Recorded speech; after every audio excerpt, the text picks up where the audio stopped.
If you need to get away from it all, we've got the movie for you. Summerisle has got fishing, sunshine, and friendly locals. Just avoid the barbecue. Because we're landing on 1973's The Wicker Man. Is it really the Citizen Kane of horror? We're going to find out today. I'm Shawnee. And I'm Ryan. And this is SlashBack Cinema.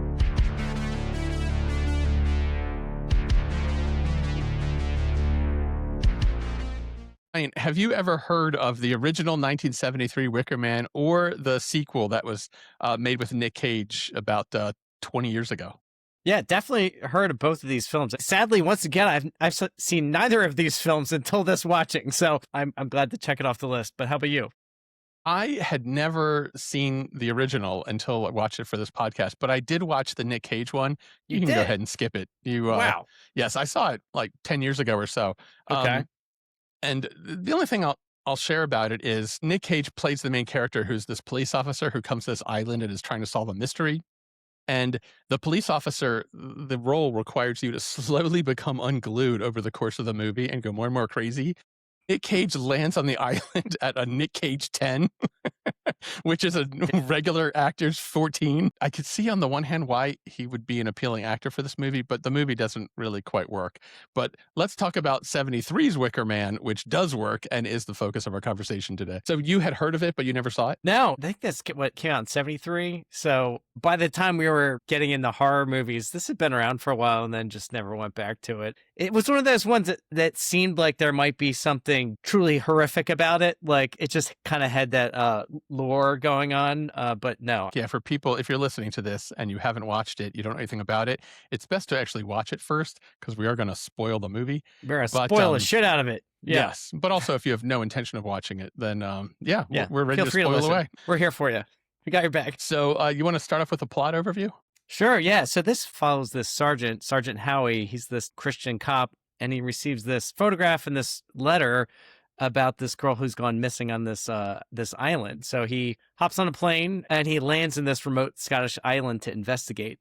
Turns out it's full of these people. They have mysterious pagan beliefs, and they're definitely approaching life in their island a little bit differently. And he starts to realize that there's something going on. Everything feels off until he starts to finally realize that he was really never truly investigating anything at all. Yeah, it's really similar to a couple of other movies. So there's a Martin Scorsese movie called Shutter Island. Have you ever seen that? Oh, yeah, years ago. Yeah. That's another movie that has this similar kind of arc where the detective comes to an island and is trying to solve a mystery, but then you find out over the course of the movie that in fact he's the mystery, that he discovers that he himself is the mystery. I've now ruined two movies in one single episode, so it's perfect. Also, Bruce Willis is dead and Darth Vader is Luke's father.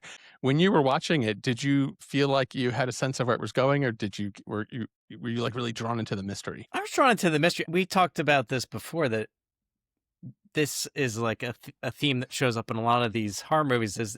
They often are a blend of the whodunit mystery, like you're trying to figure out what's actually going on. I mean, that's such a great way to come at a story like this, is like you're never quite sure. You're always left a little bit off kilter as you're watching this, trying to figure out what's going on as the protagonist is doing it at the same time. And then I always love the films that dabble in kind of that intersection of Christianity meets the pagan side of things. This film puts it together quite nicely. So have you ever seen the movie Midsummer? That's another more recent movie by Ari Aster, which I feel like Midsummer is a more contemporary movie, but you don't get a movie like Midsummer until The Wicker Man comes out. Wicker Man is like the parent of these other movies. Maybe now's a good time to talk about the lore of the movie, because one thing that I noticed, when you watch the film kick off, it's this beautiful landscape, this series of shots of that plane flying over the island, and then there's a scene where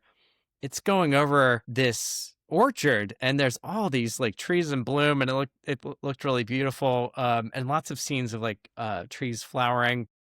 And apparently when they shot this, it was not the spring season, so they were actually going in and gluing all those friggin' blossoms onto those trees to make it look like it was this springtime Mayday event. So they definitely put some effort into the scene setting, and those details, to the point of I don't know how much of their production budget they spent on gluing friggin' blossoms onto the trees.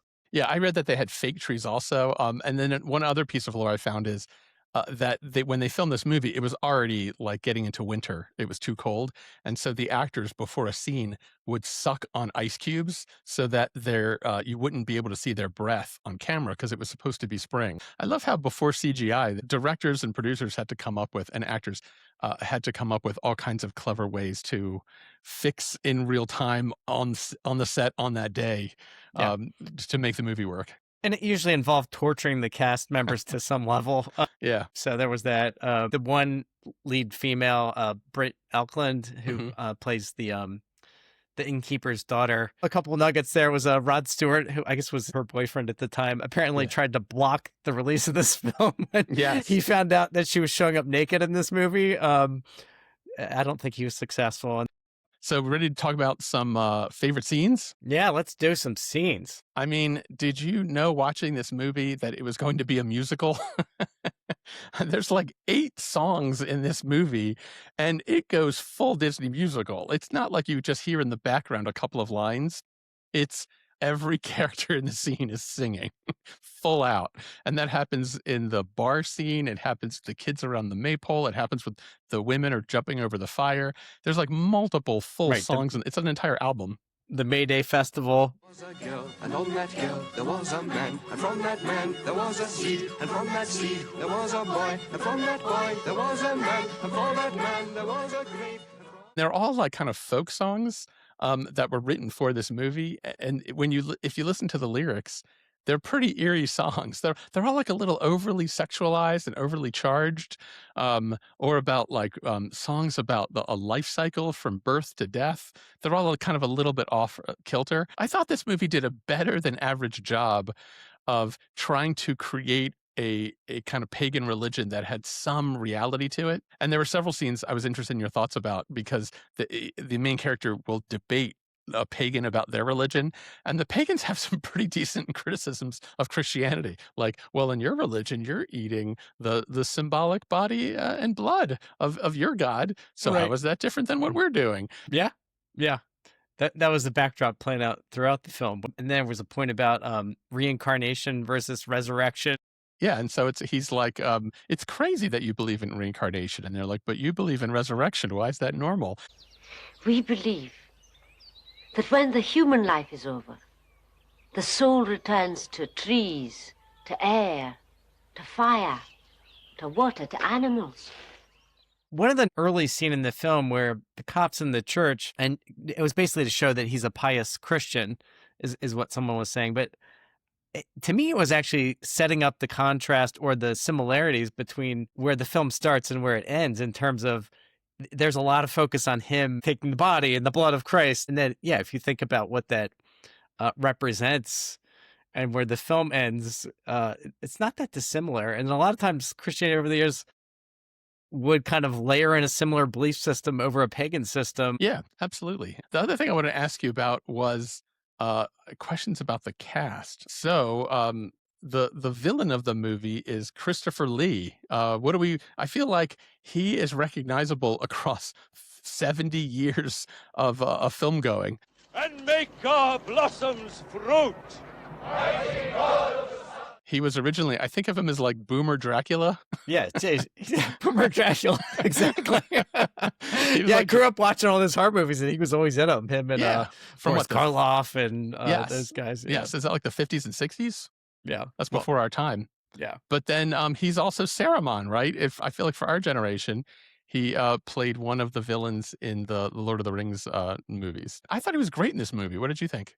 Yeah, I think he had been doing a lot of those Hammer horror films in the 60s and 70s, and he wanted to kind of branch out and break out. So he was seeing this as a vehicle to kind of show that he was more than that kind of character actor. He was really passionate about this film, and yeah, killer performance. I thought Edward Woodward, the main character who played the sergeant, was also really good because he has to kind of just slowly become unglued over the course of the movie. And I thought, wow, he really, like, in the last scenes of the movie, he really does seem to have, like, just come undone. I just love that whole May Day festival scene where Sergeant Howie basically is like, well, I'm going undercover for this event. He's tagging along, and everyone is dressed up in these different animal heads and masks. It's very creepy. Like Mhm. there was definitely a whole vibe set to that scene. Like it was shot outside, bright summer day, all these weird characters in costumes, the beach, and then there's this ritual where the men gather up the swords, and everyone has to pop their head up and get the swords run across A symbolic beheading. yeah. Anyway, he eventually gets outed when the young girl he's been looking for shows up. He runs to save her, and then they escape out this hole, and they're like, "Oh, good job!" And it was a trap. Yes. But that whole like sequence and scene, oh boy, it was good. Visually a feast, and builds the tension in an interesting way. You don't know where it's gonna go. It's really well done. Yeah. Is there any other scenes in the movie that we want to talk about? What about the seduction song? Should we talk about?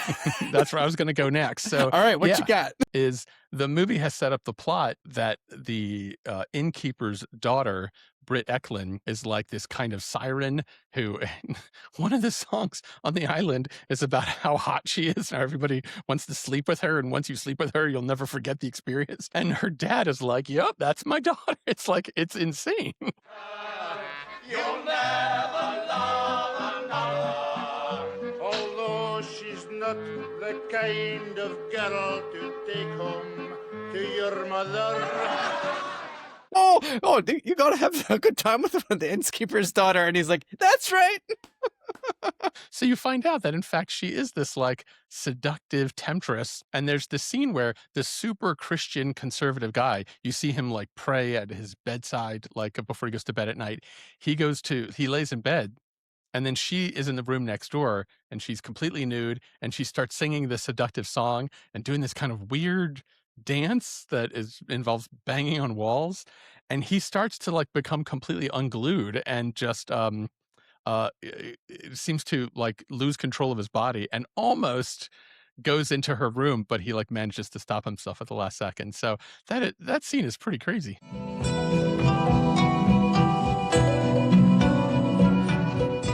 The thing that was really important about that scene, like it was actually a test to confirm that he was a virgin and was going to be the pure sacrifice that they needed. Because he alludes to like, oh, I can't have sex with you because I'm saving myself I'm engaged. So I'm going to get married. So he's the virgin sacrifice, as you come to realize. And that was the town litmus test to see if the town siren could lure him in. And he resisted. That's one of the scenes where you start to realize, when a character's virginity becomes a plot point, it's probably not going to end well for that person. In contrast to 80s horror, well, has it really changed? Because like, I don't think so. If you're promiscuous, you're going to die. So like, I guess if you're a virgin, you live. But no, he died. Yeah, right. Boy, what are your thoughts on that? Horror movies really don't leave you much window. No. If you have too much sex, you're going to die. You're a virgin, you're going to die. What is the right amount of sex you're supposed to have? Please leave us a comment on SlashBackCinema.com and let us know your answer to that question. I think the answer might be found in slugs. Should we talk about that scene?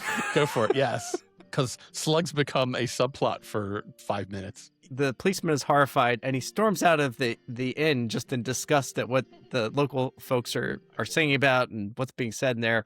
And he goes outside, and that's just when the film like starts getting weird. And I'm like, oh god, something's happened. It's a corrupt, or it's dying in the stream. And then they cut to this graveyard, and there's like this full on like it's shot after shot of people having sex. It's basically this graveyard orgy. And then Lord Summerisle is there, and he's sort of speaking and having this monologue. And the Sergeant, Howie, is like looking around like, what is going on? And then meanwhile, they're cutting in footage of snails having sex as he's giving this whole monologue about sex and nature, and it's the natural way. And I was like, I feel like I'm watching like a David Attenborough documentary. Like, this is some weird shit. Yeah, he's like talking about how animals never worry about marriage or like what's appropriate to do. They just live their lives and are free. You and me, baby, ain't nothing but mammals, so let's do it like they do on the Discovery Channel. It wasn't clear to me that anyone else was listening to him talk. So it seemed to be like his character introduction where he just turns to the audience and like explains what he believes. Let's talk about the ending. Yeah, the watch gets tightened up, and then Yeah. yeah, you get to the ending, and boy, Yeah, so he thinks he's found the missing girl and he's saving her, but in fact, she's also in on the whole thing, and they basically the whole island just kind of traps him. And then he discovers that, like, why the movie is called The Wicker Man, because they are going to put him inside this effigy and then set it on fire. We've talked about this before with these 70s movies. There's no CGI. So if you want to film a scene where you put a guy inside of a 50-foot wicker man and then set it on fire, the way you do that is you put him inside a wicker man and then you set it on fire. And I thought, wow, those flames are incredibly close to him. yeah, and they're filming while it's burning. Like, damn, yeah, Yeah. And the actor said it was like terrifying to be inside that thing because he was really in it while it was on fire. You can see the flames and the smoke are getting closer. It must have been incredibly hot. It is like a quite a disturbing scene. And he is like screaming lines from the Bible and screaming a prayer. And it's just heartbreaking and terrifying. It's incredibly moving to see this Christian martyr like just be martyred. That's essentially what happens to him at the end of the movie. yeah. You sort of watch. I think you set it up right in terms of he comes in as this pillar of authority in terms of police representing, the law, and he's on the right side of Jesus and God, and then it basically all gets burned away in the end there. And I remember reading that they were talking about Edward Woodward, the actor that plays Howie. Well, he hadn't seen it when he walked up on the hillside and saw it for the first time. I think what they were saying, what they captured on film, was him being like, "Holy shit!" Like, yeah, because he knows they're actually setting this shit on fire. yeah, he's gonna be in there because that final shot where like they're on the head as it's burning, and the head starts to burn and fall forward towards the end. The sun is right behind it in perfect alignment. So in terms of timing, to know how long it would take to burn, to have it drop right at that moment and get the sun right there, like that's some impressive cinematography. It's going to stick with me a while. Yeah. And it's also, in contrast to a lot of horror movies we've seen, it's intentionally shot like in a beautiful summer day. There's no like hiding in the shadows. It's not a dreary setting. It is, even the environment is painting this like beautiful picture of joy. And meanwhile, this horrific thing's unfolding. But clearly in their mind, he's not dying. He's going to be reincarnated as something else on the island. And it's like it's part of life and a natural thing. Is it time for Stabby scores? I believe it is. Let's bring on the stabbies. All right. So Stabby score is a 1 to 4 rating. And 4 being the highest rating, it's you must see this movie. 3 is if you're a horror fan, you'll like this movie. 2 is maybe watch a couple of scenes. There's a couple of good scenes that you could just skip to, and that's basically it. And 1 is do not watch this movie. It is a waste of your time or will actually damage you, as I thought Black Christmas did. So I'm giving this movie a 3.5. We haven't talked about this, but have you come across the fact that this movie is called the Citizen Kane of horror movies? That it got that name from a review at the time, and people have repeated that over and over again. That to me feels a little overblown. I don't know if this is the movie I would call the Citizen Kane of horror movies, but it's a really good movie. The acting was great. I thought the story was great.